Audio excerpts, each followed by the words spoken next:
What is up, everybody? Welcome to this very special live Wednesday night edition of the Pipe Bomb Wrestling Podcast, the show that is for the fans, by the fans. I am your phenomenal host, Mr. Podcasting, Chris Belcher. And last week, I had to do this marathon episode solo, but this week, my tag team partner is back.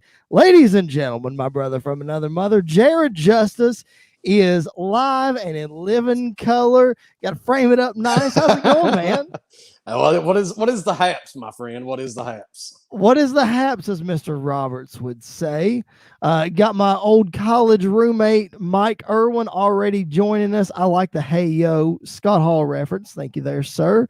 Joining us on Twitch. If you're watching on Twitch, welcome to the show. If you're watching on YouTube, welcome to the show. If you're watching on Facebook, welcome to the show. We are reading your comments in real time. We're going to interact with you. We can't wait to do that. Jared just happily showed off his Kevin Sullivan action figures there that he's got set up. And that leads me to our previous episode. Make sure you go back and check out last Monday's episode, all about the Taskmaster, Kevin Sullivan. Jared, that was one of my favorite episodes. We had a lot of fun doing that, man. We really did. Yeah, I loved it, man. Does anybody have access to our old catalog? Yeah, our old catalog is up as well. Yeah, I think other than like the one we did on Bischoff and the one we did on Sting, that Kevin Sullivan was, I mean, it's definitely top five. Everything's top five, Bruce Pritchard.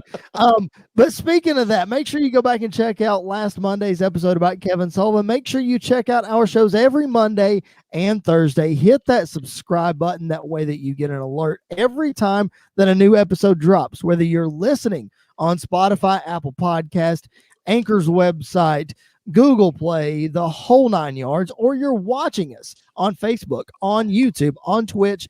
Thank you for doing that. We greatly appreciate it. Leave us a 5-star review if you're listening to the audio version. Make sure that you leave us a comment on YouTube or on Twitch or on Facebook. Either one of those things is great. If you're not following us on Facebook, what the heck are you waiting for? Make sure that you do that. We are at PBW Podcast. I am at Chris Belcher 24. That's on Facebook. That's on Twitter. That's on Instagram. Follow me on all those places. And like I said, give us your feedback from the show. We will read it on air and we will interact with you. It's a lot of fun. We had a lot of fun last Wednesday. We're going to have a lot of fun tonight, Jared. I'm excited. Let's get into it. Before we do this, leads me right into my first point. Actually, my broadcast partner, Mr. Tyler Peters, is joining us on Facebook. Tyler says, hello, what's going on, Tyler? That leads me to my first point, man. CCW Alive premiered last night, and it featured the commentary debut of your boy. So 2 awesome matches, an incredible 6-man tag that opened up the show, as well as a CCW Women's Championship match, Marina Tucker and Roma. What a fantastic time it was, man. I know you watched it. What'd you think of the action, man? I loved it, dude. It took me back to Smoky Mountain Wrestling. You know how much I love Smoky Mountain Wrestling. That's right. Just some gritty, good, solid wrestling, and of course, your commentary just kind of put it right over the top. I'm gonna link that on my Facebook because I talk about you at work, man. I mean, my cousin, it's like a brother to me, does commentary, so I'm gonna put that on there so everybody can hear what you've been up to. Get the word out. Well, So, CCW Alive, I think it's episode 38. Make sure you go check it out. We shared it earlier this week. We're going to share it again later this week. And if I'm not mistaken, there's probably going to be some more matches coming up in the very near future. So keep your eye on Coastal Championship Wrestling's YouTube channel, and I'll let you know when I'm going to be on there. So tonight, the purpose of tonight's show is to preview NXT TakeOver in Your House. That's coming up this Sunday. But before we do, there's some things in WWE we got to get to. There's also some things beyond the Federation that we have to get to, man, that a couple things you and I haven't even talked about yet that I want to get your take on. And the first thing is that Andrade has signed with All Elite Wrestling. Made his debut last Friday night on Dynamite. It was hilarious, man, because Vicky Guerrero introduced him and everybody's booing her, just booing her, not listening to a word she says. And she introduces Andrade and nobody knows. Everybody was still booing. And then all of a sudden it was Andrade appears, and it was like the whole mood changed. It's like everybody's eyes were open, and it turned from boos to, oh my gosh, dude, it was incredible. I loved it. I thought it was great. Yeah. And I mean, every time I hear about one of these signings, I always go back to, at what point is this going to look like TNA picking up WWE guys? Sure. But with Andrade, I mean, I definitely think that him and Thea Trinidad, where's she at? She is still a free agent at this point. And so I guess, what's his name? Aleister Black. Yeah. Aleister Black. Yep. Aleister Black. So, I mean, if you could get those two, bring them in, you could put Thea with Andrade. You could have her with Aleister. You don't even have to associate her and Aleister. You could have Aleister versus Andrade with Thea kind of, getting involved somehow. All kinds of cool stuff. Right. Yeah, absolutely. I think it's definitely, I thought Andrade would fit better in New Japan than in AEW. I thought that might suit his style. And I still think Aleister Black would be better in what did I just say? New Japan. I think he would be better there too. Aleister would be good in like, is it AAA? What's the Mexican promotion? That's yeah, AAA. Yep, that's right. Are they the biggest one right now? I know there was some back and forth for a while. There's AAA, there's CMLL, but I think AAA is always the one that everybody kind of leans towards. I think Andrade would fit in good there. I think Aleister would fit in good there. I mean, clearly Andrade's not going there right now, but for the future. Right. Yeah. Oh, I completely agree. I think a lot of these companies, we're seeing basically the forbidden door be open in a lot of places now. So I think it would behoove these companies to really work together. Behoove, I know, $5 word. You're welcome. I think it would be very beneficial for these companies to work together, so you could see some of those guys drop in different places. My old college roommate, Mike Irwin, again, he is joining us. Thanks, Mike, for doing that. The thing that he commented on Facebook, and he said he gets worrying about picking up WWE guys, but good talent is good talent. And that's true. That's true. It's just a matter, Jared, of how you use them. Like we just talked about, maybe putting, Thea Trinidad with Aleister or with Andrade or with neither. Yeah.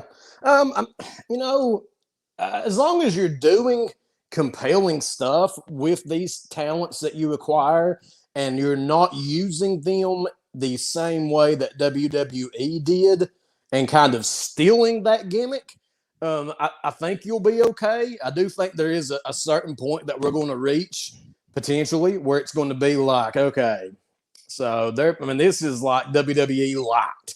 I mean, we're seeing, and so you want to avoid that. But I mean, as long as you're getting good talent and doing your own gimmicks, doing your own book writing with these people, scripting good stuff, then I think they'll be fine, at least for the time being. Well, I think also it's unavoidable, when a guy comes in and he is known for a certain thing, Aleister Black, it's going to be really, okay, that's a bad example. He made a good name for himself on the indies. Let's say Rusev. Okay. Rusev coming into AEW. It's really hard for the majority of fans not to look at him and say, oh, that's the guy that came in on a tank at WrestleMania 31. He was on Total Divas and he's married to Lana. It's really hard not to see that. You know what I mean? So some guys, you're right. If you ride them in a different way, it can work. But some guys probably just can't shake what they're past and what they're known for. You know what I mean? And just to kind of, I guess, like you say, piggyback on what you're saying, I think they've caught some of these people that they're acquiring at a point to where that you can still mold them. You can still make them something else. Regardless of what their experience and exposure has been in WWE. But you get somebody, like Sting or Jeff Hardy or somebody, you acquire these types of names, and that you can't make them something new. At least it's going to be very, very difficult to, probably impossible. But I think that's what they want. That's what they need to avoid the most. Right. Those situations. I completely agree. And speaking of avoiding what you've done in the past and really just doing a 180, I texted you this the other day, but we didn't get to talk about it. Man, Matt Cardona, formerly known as Zack Ryder, made his debut in GCW, Game Changer Wrestling. For those of you who are not familiar with what GCW does, Matt Cardona jumped Nick Gage, who, if you haven't seen Dark Side of the Ring on Nick Gage, do Check yourself a favor and go do it as soon as we get done here. Nick Gage is the ultimate current deathmatch wrestler, and he has been for a long time. And he and Cardona have been going back and forth on social media. Cardona shows up, and apparently these guys are going to have a match. That really is a total 180 from, the Zack Ryder persona in WWE. Well, I mean, you can do this match. What did we just see? We saw Floyd Mayweather and that jabroni that was in WWE for a while, and Logan Paul. They just put on this huge fight.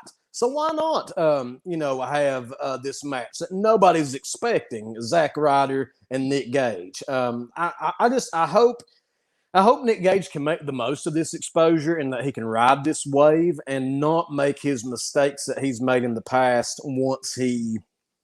If this does elevate his career, right? You don't want him to start feeling the success and think, oh well, I can always feel better if I go back to my old ways, and then those old ways make you feel good for a while, but then they send you straight down to the gutter, and that's what I hope does not happen with Nick. I hope that he can.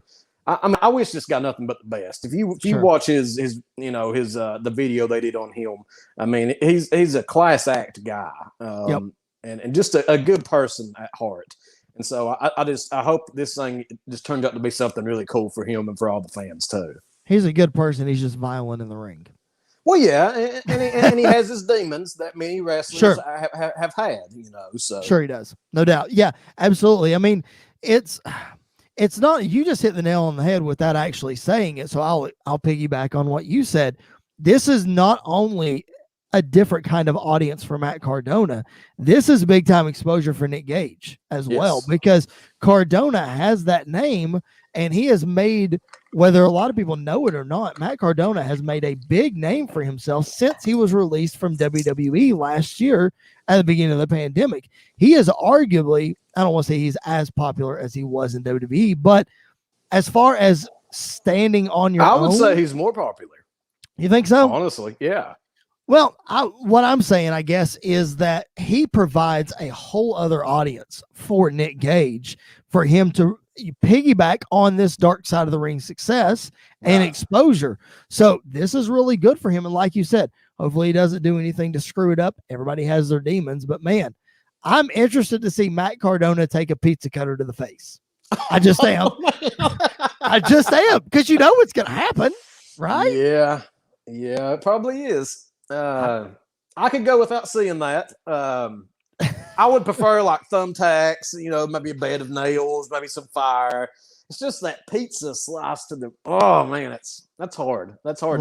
It's hard to stomach. Light tubes and all that other crazy stuff. No need for light tubes. That's ridiculous. Don't involve glass, people. I mean, I've seen it. I work in the health field.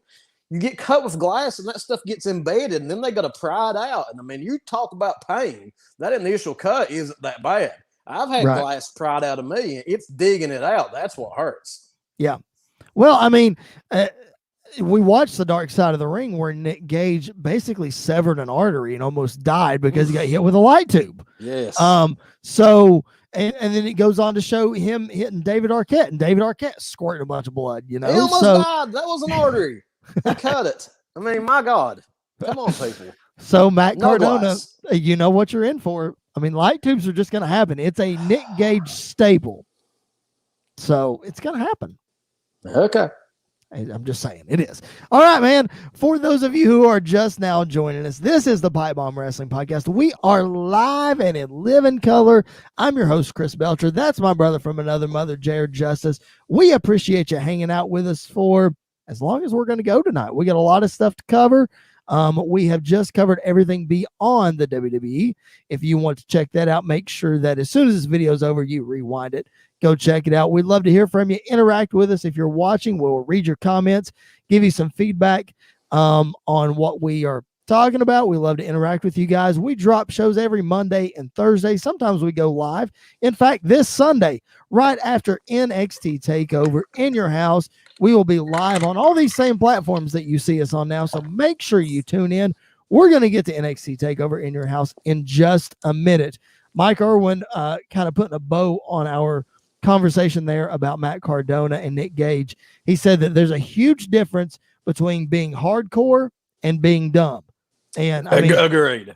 Yeah. So that's 100% exactly what you were saying. You can be hardcore. I mean, we recently just saw the biography on Mick Foley and we see how hardcore he was, but there wasn't, I would go on record and say there wasn't a lot of truly dumb stuff that he did. The worst bumps that he ever took were really an accident in that Hell in a Cell match that wasn't supposed to happen the way that it did. You know what I mean? There was something. Man. There was something. I just went back and watched him and Terry Funk in Japan and some of those death matches after watching the Nick Gage stuff and just everything that they've been, that's been released here lately. I went back and watched some of that stuff that Mick Foley did, and it was not all accident. I mean, this had to be planned out. I mean, you have these things sitting at ringside, a box with an open top, with glass over top of it, sometimes like thumbtacks inside this box. Right. And someone gets hurled through the glass onto the thumbtacks. That's not an accident. It was sitting out there. So, I mean, he's done some pretty crazy stuff. But, yeah, I'm just trying to give the guy off the top of the cell, not through the cell. I'm trying to give the guy the benefit of the doubt. Okay. Maybe that was a little too far. Well, my dad, Billy Belcher, is joining us on Facebook, and he just said, yeah, when he lost when he lost part of his ear against Vader. Yeah, that was not intentional. That's true. What was that just featured on where it showed like his head being in between the biography? ropes? It was the A&E biography. Was it the A&E? And then he was like, I had to get out, and so as I got out, he could feel that rope just take his ear off. He said that, and not to get too far into the weeds on that. Speaking of that, that podcast is coming up very, very soon from your boys here at the Pipe Bomb Wrestling Podcast. So we're going to cover all 8 of those biographies in just a couple weeks. So stay tuned for that. Not to get too far in the weeds on that, but he was talking in the biography about that match was in Germany. So that wasn't a ring that they were used to. And he said the ropes were just too tight. And he takes that bump all the time where he gets his head caught. The ropes are just too tight, and he could not get them loose. That's what caused his ear to rip off. I bet the ropes were cable. Bet anything. Well, WCW always used cable. They didn't use actual ropes anyway. So combine that with them being too tight, and it's a recipe for disaster. Let's get to the WWE, man. A lot of interesting stuff happening this week. I want to get your take on what's going on SmackDown with the Usos and Roman Reigns. We saw kind of a back and forth thing with the Usos getting a tag team title shot. They got pinned for the 3 count, but the shoulder was up, so they restarted the match later. And then Roman comes out and causes the DQ, and they don't win the titles. Basically, Roman was saying in the match, when he, did the attack, that the Usos weren't going to get it done. And it seems like that Roman is pushing back on the Usos going after the tag team titles.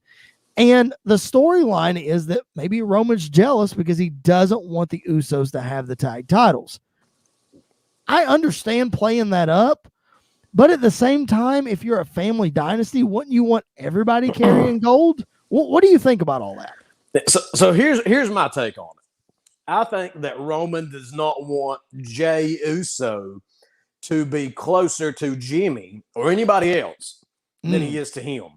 I think that, Jey Uso has been helping him win these matches. He's got him brainwashed. He has accepted Roman as the tribal chief or whatever.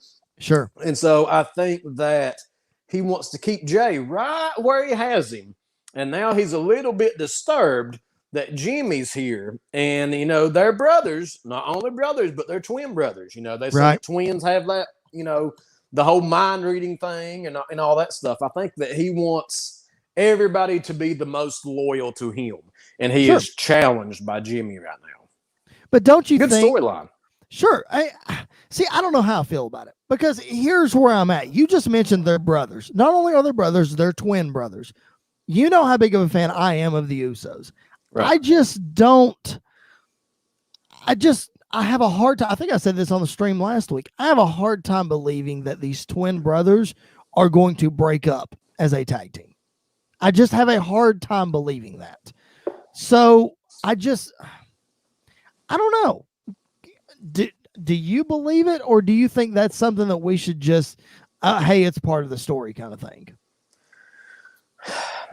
I think that Jay, just because all this time that he's had alone without Jimmy and the way that he has rode that top card with Roman, I think that Jay could be a main eventer. I think you could keep pushing him by himself. And you know, it's almost like the Sean and Marty scenario, except we're dealing with twin brothers. But you've got Jay that's been pushed this whole time, and this whole storyline has happened. And now Jimmy's just coming back into it. So right. I definitely think that we could see Jimmy get pushed to the side and Jay kind of ride that wave by himself and with Roman before that you kind of, at some point, put them back together, I would think. I think that's a possibility. The only issue that I have with it is Jimmy's been out with an injury the whole time. So it's not like that he was just benched to be benched. Well, it's not his fault. No. Right. Yeah. I just feel, I don't know. I have a hard time with the storyline. I get it. I understand it. I just think that the Usos having the titles only makes Roman look better.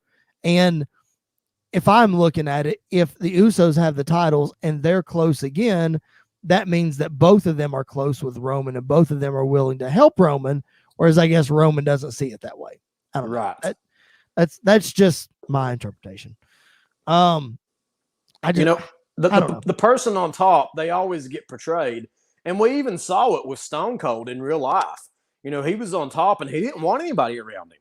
You know, he wanted everything to be about him. And so I think that that's how they're trying to portray what Roman is. It's all about him. And as long as he keeps, I mean, it has still been all about him with Jay helping him. But now, insert Jimmy, does it still stay about him, or can we just kind of, you know, scoot him over to the side and maybe get him out of the way and maybe get him sidelined again and don't really have to worry about him?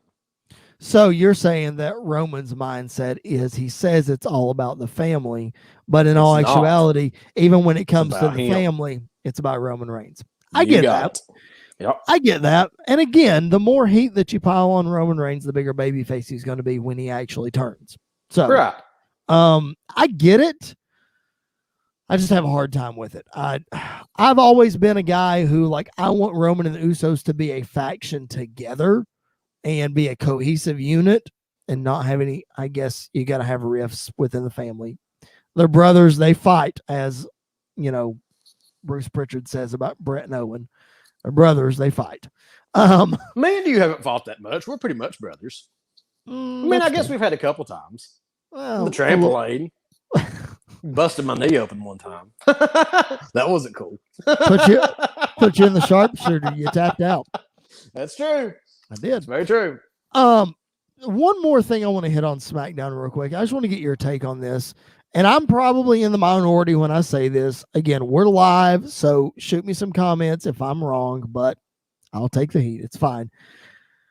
I have been very vocal about saying I'm not a fan of Bianca Belair. I'm just not. I don't know what it is. Explain yourself. I don't know what it is. I don't like Bianca Belair. Okay. She's good. She's good in the ring. Don't get me wrong. I don't like her. I think she's awesome, but whatever. Everybody's in the boat with you, though. Everybody's really high on her. This promo that she cut the other night on Bayley, where she's calling Bayley out for a match or, you know, whatever, she just did not seem very confident behind the mic. And I get that vibe with Bianca because it looks like that every other time that she's there or when she's with somebody else or something, she's got, you know, confidence oozing out of her or whatever. When you put her out there by herself with a microphone, she kind of fumbles around and she kind of is not too sure of herself. Do you get that vibe at all? Or am I just looking into it wrong? I mean, I think she has that. Yeah, I'm going to get out here. I'm going to talk about this. I'm going to talk about that. I'm going to stop. I'm going to give people time to react, even if there's nobody in the audience type mentality. So maybe that's what you're picking up, that you feel like she's stumbling. I think if we had a crowd, I think that you would see things differently. Okay. But until we get to a live crowd, we won't know. But that's just what I think. Gotcha. Okay. Well, maybe I'm just nitpicking because I'm not a fan of her character or whatever she brings. I don't know what it is. I can't explain it. Okay. I can't explain it. I don't connect with her. Fair enough. I don't know. I don't connect with the Miz. But the Miz is awesome. Thank you for setting me up for that. I appreciate that. No problem. Mike commented on Facebook and he said, I think that's the story they should go with Bianca, though. Have her as a nervous rookie, give her some close calls in terms of losing, and let her build to a confident champion. Okay. Yeah. I can be okay with that. It's just her character oozes confidence until she gets behind the microphone. Yeah. I mean, I disagree, but that's fine. Yeah. My dad comments and said, it's the hair. I can get behind that. Maybe it is the hair. I don't know. I don't know what it is. Mike also told you, Jared, I know you don't have the Facebook comments right in front of you, but he said, don't trash the Miz. Whatever. Hardest working man in the WWE. Don't trash him. I mean, I'm not going to go down this road. I'm not playing into this. Go ahead. No. Go ahead. You push the button. Guess who's on our Facebook feed, Jared? You ready? Bo. You talk about trashing people, ladies and gentlemen. Bo Tavian has said he hates us all. Go ahead. We hate your hair. The Bohawk. Oh man, please don't get started with this Bo leave nonsense. Okay, I just can't. So, moving right along. Bo, thanks for joining us, man. If you guys are checking us out for the first time and you haven't listened to our interview with CCW wrestler Bo Tavian, make sure you check it out. It was a lot. We need to have him back. Of fun. Yes, Bo, if you're watching, we'll have you back here shortly. Okay, I'll text you when we get off here. We'll work that out. So speaking of the Miz, let's go to Monday Night Raw real quick. Couple things I want to bring before we move on. Yep. And I don't know in what capacity that we might have Bo back on here, but I would like to hear Bo's take on if he's watching some of the current product of AEW and WWE. I'd like to hear his takes on some of these people, and some of the new people that AEW has acquired and what he thinks. I mean, I think that would be interesting. But okay, moving on. All right, moving right along. Bo, we'll hit you up on that. We'll get you on here. Monday Night Raw. I want to hit a couple of things on Monday Night Raw real quick. The first thing is that I know we don't spotlight the tag team division a whole lot. AJ Styles is a tag team champion with his personal Colossus, Omos. And on Monday Night Raw, the show opened with a battle royal to determine the new number one contenders, and the Viking Raiders are the number one contenders for the tag titles. Now, if you're looking at AJ Styles and Omos, you look at them and you're like, okay, who can believably take these guys down for the titles? You know, who could give them a challenge? Mike Irwin, RK Bro is not the best story in WWE. I don't even want to hear it. Don't even get me started there. It is not. We're talking about the Viking Raiders, not RK Bro. Viking Raiders, man, I think they pose a really good challenge to AJ Styles and Omos, and they could do really good with them, I think. The only problem that I have with the Viking Raiders is the same problem that I have with the majority of people that WWE bring up from NXT. Is that it's almost like everybody put earmuffs on. It's like they get pussified. You go from the Viking Raiders, this bad you-know-what team that just destroying people in NXT. Right. And now it's almost like they're child's play. Let's bring them out here for a good laugh. These mountain men, these Viking Raiders, and we'll let them do their thing, and then we'll kind of ignore them. But at one time, I mean, we've seen them live, and they were awesome. I mean, I think they could definitely be competition for Omos and AJ, but they just haven't been portrayed the best lately. All right. So Mike commented and said the Viking Raiders are a stepping stone to a bigger feud. They aren't what they should be. Oh, Mike, so you're saying a bigger feud for AJ and Omos. So who do you got there as far as that goes? Because I think the Viking Raiders are a great matchup for AJ and Omos. I think it would be a good team to believably take the titles off of them. Jared, whether, if they're doing comedy or what they're doing. But I think they're a good team to take the titles off of them. That way, AJ can move back to the singles division and be a top star because we are in need of top stars. AJ Styles can be one of those guys. So that's where I'm at with the Viking Raiders. No, Mike Irwin, RK Bro should not take the titles from Omos and AJ Styles. Jared, okay, we have obviously explored my thoughts on RK Bro. What is your thoughts with Randy Orton and his dorky looking Fu Manchu thing he's got going on, and Matt Riddle? What do you think? I mean, I think that it just makes my day whenever anybody mentions the Bro, and you get so upset. I mean, that's what makes my day personally. Oh my gosh, of course it does. I mean, they're okay. I mean, Matt Riddle, I mean, he is what he is. Right. Randy's going to be good in anything you put him in. You can take him out of that nonsense and put him into a main event role at any time. We've seen it before. So, I mean, it's basically just killing time. I don't think they're going to make – I don't think this is going to help Matt Riddle in any way. I think they're trying to, but I don't think it's going to work.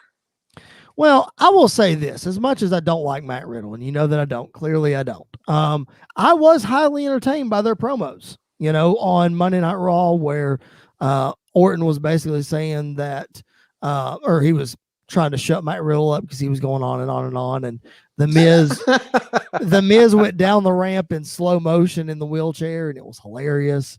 I was a fan of that, but I don't know. I'm not on board with him.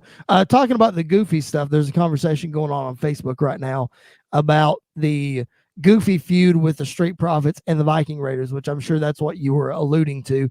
Botavian and Mike Irwin were both fans of that feud, and I have to say, as it went on, I was invested in it too. Okay. That's all I got. Okay. Let's go to the main event picture on Monday Night Raw, and then we'll head to NXT. The stipulation for Bobby Lashley versus Drew McIntyre at Hell in a Cell has officially been confirmed. It is a Hell in a Cell match. Imagine that. Mind blown. If Drew McIntyre fails to win the WWE Championship, he can no longer challenge for the title as long as Bob Lashley is the champion. How do you feel about, I don't want to say that, but the fact that it seems like if we're looking ahead with the wrestling knowledge that we have, Drew's not going to win this match. So Bob is going to continue to be champion. What does that look like with the big SummerSlam upcoming and things like that? It's interesting. And I thought this earlier. I was actually at Walmart, and I went over to the wrestling figure section just to kind of see what they had, see if there's anything that maybe I could snag for $20 and sell for, $120. But Drew McIntyre, man, they had a buttload of Drews and a couple of Sasha Banks, and that was like all they had. So what that shows me is that nobody cares about Drew right now. Drew is not over like he was. There was a time you couldn't hardly find a Drew McIntyre figure in the store. And today, I mean, there was like 15 of them and 2 Sasha Banks, and that was it. No AEW figures, no other WWE figures. So that shows me that people are not buying this guy. And if you can take this storyline and kind of write Drew out of it and then do something with him to bring him back and to make me care, This is a good chance and a good opportunity to do that. I just don't know how they do that. Well, I think fans coming back, like you mentioned earlier, I think fans are going to make a difference. I really do. I think they're going to boo him out of the arena. You think they don't boo do something? They boo Drew or boo Bob? They boo Drew and they cheer Bobby. I mean, Drew got one of the biggest pops at WrestleMania out of anybody. But he was also one of the first ones out there, wasn't he? He was the first one out there. Okay, so I mean, yeah. That would be like if you had Beetlejuice and she was going to be in the women's match and you play her music. Oh, God, there's somebody's music. Oh! Nobody cares who it is. The show's getting started. That's all that people cared about. You could have put anybody. Mike Irwin. You could have put Botavian out there. People would have cheered. Oh, God, here he comes. Botavian in his comeback match for the WWE Championship against Bob Lashley. Book it. I'm rooting for you, man. I'm rooting for you. Mike Irwin brought up a good point. He said, where is Kevin Owens in the whole thing? I think Kevin Owens and Bob Lashley would be good. I'm not saying it would headline for a long time, but I think it would be good. He is over on SmackDown. It would be good to shake him up, get him over to Raw, which apparently the draft is coming up. We'll talk more about that in the next few weeks because that is being rumored. I was kind of hoping that we would see a combined roster with all these cuts and all that, but apparently it's not going to happen. All right. Lots of comments going on between Mike Irwin, Botavian, my dad. So let me ask you this. This just popped up in my mind and I can't let it go. In the past, all these shows that we've done, I've always been the one that has been pro combining the rosters. And you have always said, oh no, we can't do that. Because then all these people that we are seeing right now, we won't get to see as much of. Maybe Kevin Owens or whoever. But all of a sudden, you're for combining the rosters. Why is that? Do tell. I think it's a matter of we don't have enough stars on both brands. So I think the only thing left to do is the mid card to me is totally watered down on both sides. Yeah, and the main event picture is the only thing that's keeping both brands afloat. And the main event picture on both brands, aside from Roman Reigns, sucks. So, and there you go, Jason Backowitz, if you're listening, you said I don't put down WWE enough. There you go. It sucks right now. Raw is basically unwatchable to the majority of fans. Okay. So I think that combining the rosters will bring that star power back up to a level that is competitive and to make it watchable. Bo is commenting on make it watchable. Just saying. Bo says that once they travel again, they need both brands. See, I disagree with that, Bo. Because when you're traveling and you're doing those two separate shows, they already said before the pandemic even happened, they were talking about cutting back on the house show loops and not doing as many house shows.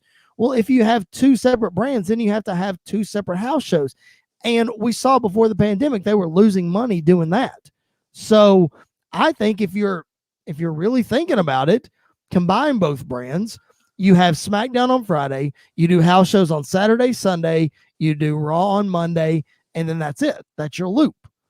I think that makes the most sense, and that is easily done with combining the rosters.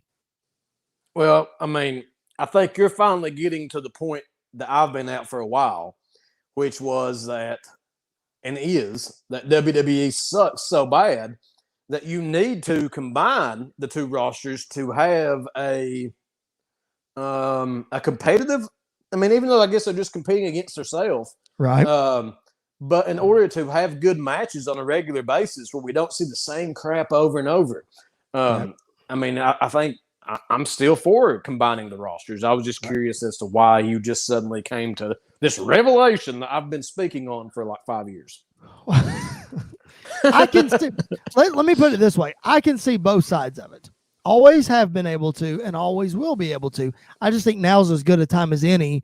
If you're getting back on the road and you're transitioning back on the road, I just think it's easier to do one show and have everybody on that one show. Our boy Mr. Andy York is joining us on the YouTube. What's up, Andy? He said he thinks it's time to shake up the main event scene, and I completely agree with that. Here's Mike Irwin's comment on the combined rosters. He says he agrees to a point. House shows should be combined. I can't even talk. Have the best possible show for the house shows, but for the live broadcast, have different rosters. I can see that. That makes sense. Here's my question. This is what I want to pose to everybody out there listening and to you. Other than Roman Reigns, who do you book Bobby in a program with at this point that is compelling? Like Bo said to bring back John Cena. Well, yeah, there's a lot of rumors going around that Cena's coming back to dethrone Roman. That is going to be the person who dethrones him, and then I'm sure that Roman will ultimately beat him probably. But that's the big rumor. Why are you laughing? I don't. Because Bo's you posed the question of who would you put against Bobby Lashley, and Bo Tavian commented and he said all three of us, 3-on-1, me, you, and Bo against Bob Lashley. I mean that's a no-brainer. We would win. We would. I mean, I don't know how you would divvy up that title. I guess we could just all three of us against whoever for the championship from there on. But I mean, I'm for it. Yeah, I agree. I'd go on the road for it. I'd go on the road for it. I'd take bumps for it. I mean, that ring's tough. I'd take bumps on the apron, the hardest part of the ring, brother. Yeah, that's what I've heard from time to time. I'm just saying. All right, let's. Bo says you can have the title. Anyway, let's move on. I'm for that. So here we go, ladies and gentlemen, the main event while we're here. No, Mike Irwin, the main event is not RK Bro. All right. I chose to ignore your comments. The main event while we're here, NXT TakeOver in your house, is this Sunday. Bo commented a few minutes ago and said NXT is their best show, and I 100% agree with that. We're going to talk all about that. I want to run down the card here. Mercedes Martinez and Xia Li, I think, is going to be a fantastic match. Raquel Gonzalez defending the NXT Women's Championship against Ember Moon. We'll stop right here and talk about this newly announced match. It's Bronson Reed and MSK, the North American champion and the tag team champions, taking on Santos Escobar and Legado del Fantasma in a winner-take-all match for all the belts. Oh, wow. That match, I think, is going to be a barn burner. I think it's going to be fantastic. I agree. I mean, how could it not be? I mean, that's crazy. All right, Bo, you can leave the podcast. We're spoiling it. Sorry. Yeah, we're talking about it. See ya. Bye-bye. Come back and listen to us later. I think that match is going to be a barn burner. I think the two women's matches are going to be really good.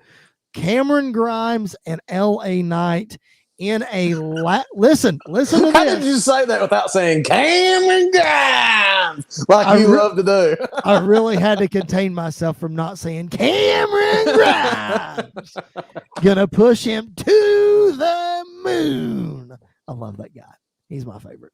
Anyway, so Cameron Grimes and LA Knight in a ladder match for the services of the $1 Million Man Ted DiBiase and the $1 Million Championship. That's awesome. Am excited. Man, you said it on this podcast before. If you had a wrestling character, it would be Cameron Grimes, correct?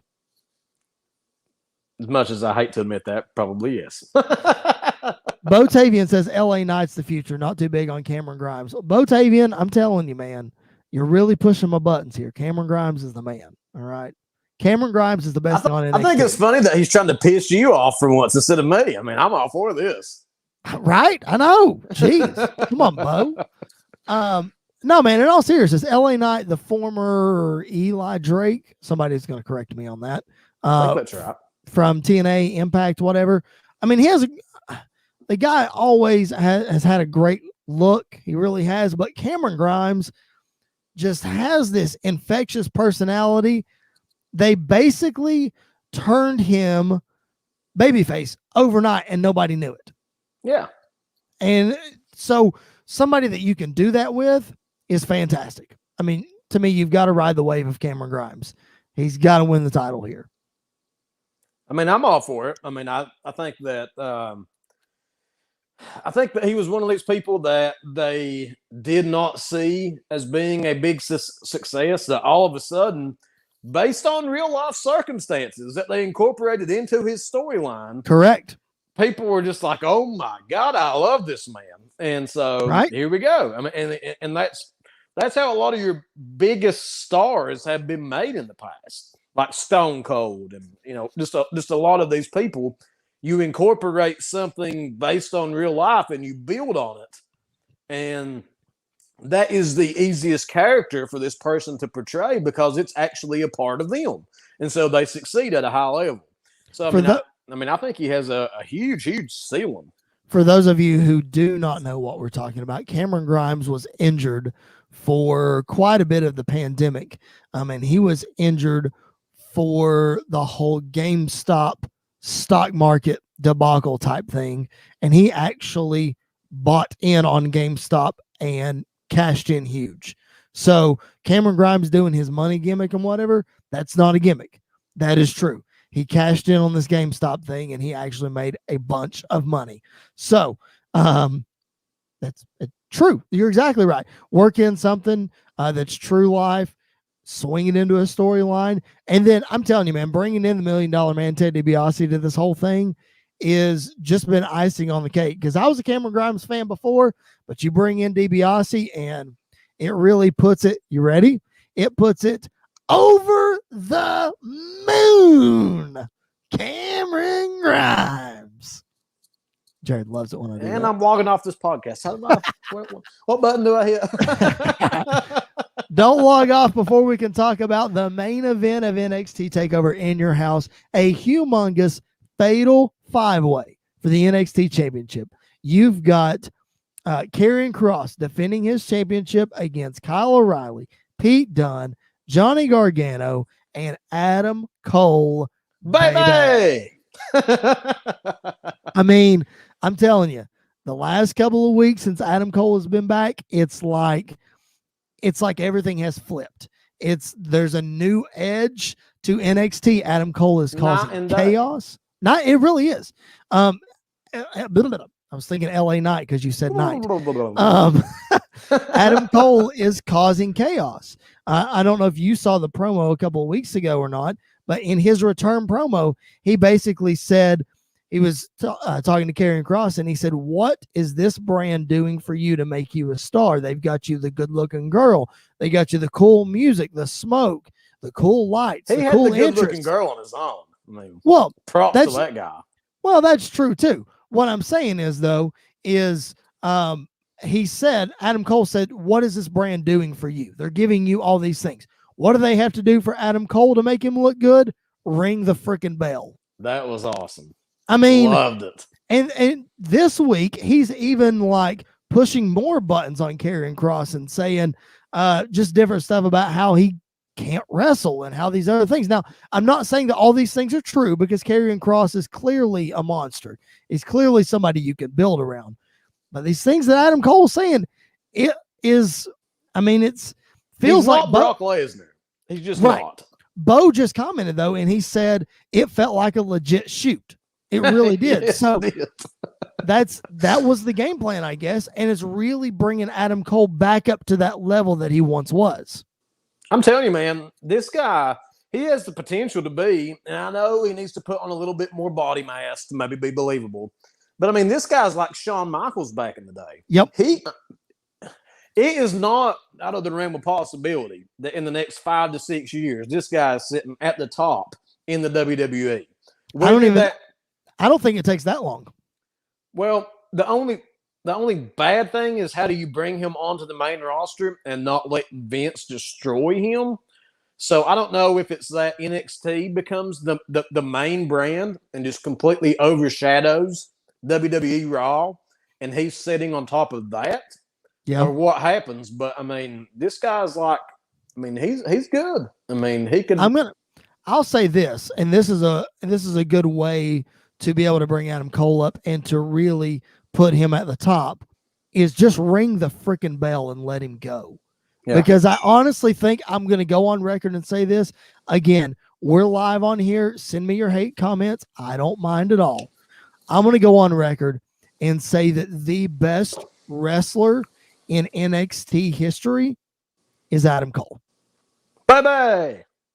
I don't think that anybody touches him. I think Adam Cole's better than him in all of WWE right now. Who's better? For real. Everybody out there. Send us a little doohickey thing there. Type something in. Tell me who's better. Chris, who's better? I don't think anybody's better. Yeah. As far as who's over, Roman Reigns is obviously at the top of the card, like we've said. There's Roman Reigns in his storyline, there's everybody else. Well, we'll kind of disqualify Roman Reigns. I mean, he's in the league of his own. He really he is. But as far as, everything else, the last 2 weeks, I'm telling you that Adam Cole has been back. Adam Cole is the man. Okay, Mike Irwin commented and he said Tommaso Ciampa. Tommaso's good. He could be, but they're not pushing him right. And there you hear Moses the Wonder Dog. The Wonder Dog. Botavian says, who's better than Adam Cole? Seth Rollins, Rey Mysterio, and Johnny Gargano. Rollins, I could be on board with. Dad says Kevin Owens. I can see that. Rollins, I can be on board with. Rey Mysterio, I cannot. Johnny Gargano, I'm a big Johnny Gargano fan, but I do think Adam Cole's better. So, just slightly. So here's what sometimes these things just come to me, and I think, why are we not on the writing team? And this is kind of to piggyback off of the whole Seth Rollins thing. I had this crazy idea of this promo that Seth could do, where that he could be like, because right now he's basically insignificant in my book. He shouldn't be, but he is. It should almost be like a Matrix thing promo. I see this happening, and I can see this, and I can see me being on top, and I can see, oh man, just me taking my foot and putting it on the back of somebody's head and smashing it into the canvas. And I can see this. And just doing this crazy promo where that Seth Rollins basically foretells his own future. And you build off that to escalate him back up to the top of being in the same category as Roman. Because I think that he's about the only one besides Adam Cole, and Adam Cole's in NXT, that you could elevate to being up there with Roman. It would just take some sort of crazy writing idea like they used to have sitting around the pool, Vince and Brother Love and everybody, and Pat Patterson. It needs some writing, but you could definitely put Seth, you could put Adam Cole up there if you had the correct writing and the correct promos, and you built these guys. But I just don't see that happening. I don't either. I think Seth Rollins, he has liked some with this character. A lot of people like it, and that's fine. To each his own. But he needs to get back to being King Slayer, Beast Slayer, Seth Rollins. Doesn't necessarily have to be a babyface. He doesn't have to call himself the Messiah and take the religious, path there that might offend people. Even going back to the Austin 316 thing, that worked. And it was a very risky religious promo. Sure. But with Seth, it's not working. And people just get offended. And so I agree. He needs to get away from that. Right. Mike, I'm not saying that Rollins needs to be a babyface, because I agree he is a better heel than a babyface. But he needs to find a way to make people take him seriously. Exactly. Which is what I was trying to do with the promo idea I was pitching him. Yes, I get that. Mike also says I'm drinking the Kool-Aid like a real Mark. I'm just saying there is the L8, the peach L8. I'll drink some Mountain Dew. Anyway, one guy that I did forget, AJ Styles. You can't ever count out AJ Styles. Maybe the current work that he's doing is not on top, but as far as a worker goes, not too many people get close to him. Andy York, our boy Andy York, says that NXT Sami Zayn was hard to beat, but he leans toward Adam Cole. Yeah, Adam Cole all day long, if you're comparing that. Sammy's good in the ring.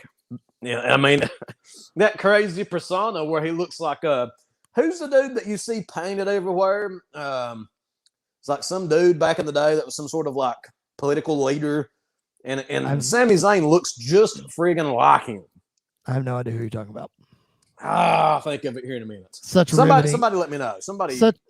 Such a riveting podcast. I don't know who you're talking about. Botavian commented earlier, and I missed this comment. We're talking about Tommaso Ciampa, and he said, yeah, there was no push to him after the Walter match. I think that was a huge mistake on NXT's part too, because to me, that match was the best thing that came out of WrestleMania week, period, was Walter Ciampa, and they did not capitalize on that. So that's just me. Have you seen what kind of shape that Ciampa has himself in? It's insane. I mean, ridiculous. It looks like he's getting ready to be. I just watched 300 Rise of an Empire. It's the sequel to the original 300. And all these guys are cut. I mean, just ridiculous. And Ciampa looks like that he's following the regime that they did. And he's just cut beyond belief. I mean, you would think that Vince would be like, losing his mind or something. But. Right. As we're talking about the best in the world over here, Mike Irwin says that Finn Balor is the best wrestler they have, hands down. I don't know about that. I don't know if I buy that either. I'm still going Adam Cole. Bye-bye. Let's see. Some more comments here since we're talking about it. Okay. Mike brought up Kenny Omega. I know we talked about AEW a few minutes ago, but if we're saying best in the world, are you putting Kenny Omega in that conversation? Where does he rank? Not lately. Where does he rank among where we're talking about with Roman Reigns and with Adam Cole and that kind of Seth Rollins and AJ Styles? Where is Kenny Omega and all that?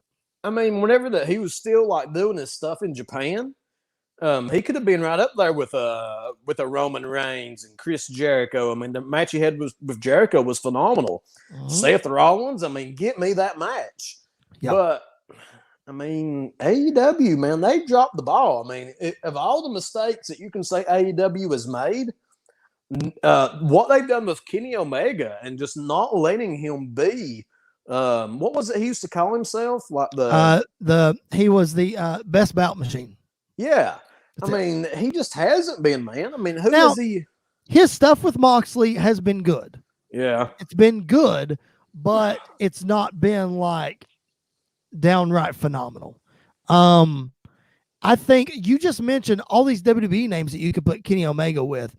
So are we saying that Kenny Omega has outlasted the talent that he is surrounding himself with and that it can't push him to be better? Is he not going to improve, or what do you think? I think that early on the mistake they made was putting Cody and Omega and the Bucks in these top positions in the company.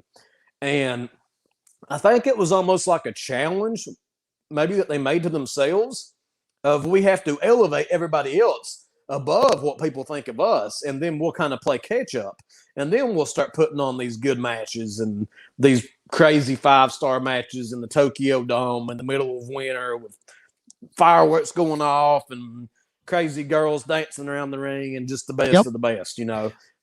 And they haven't done it.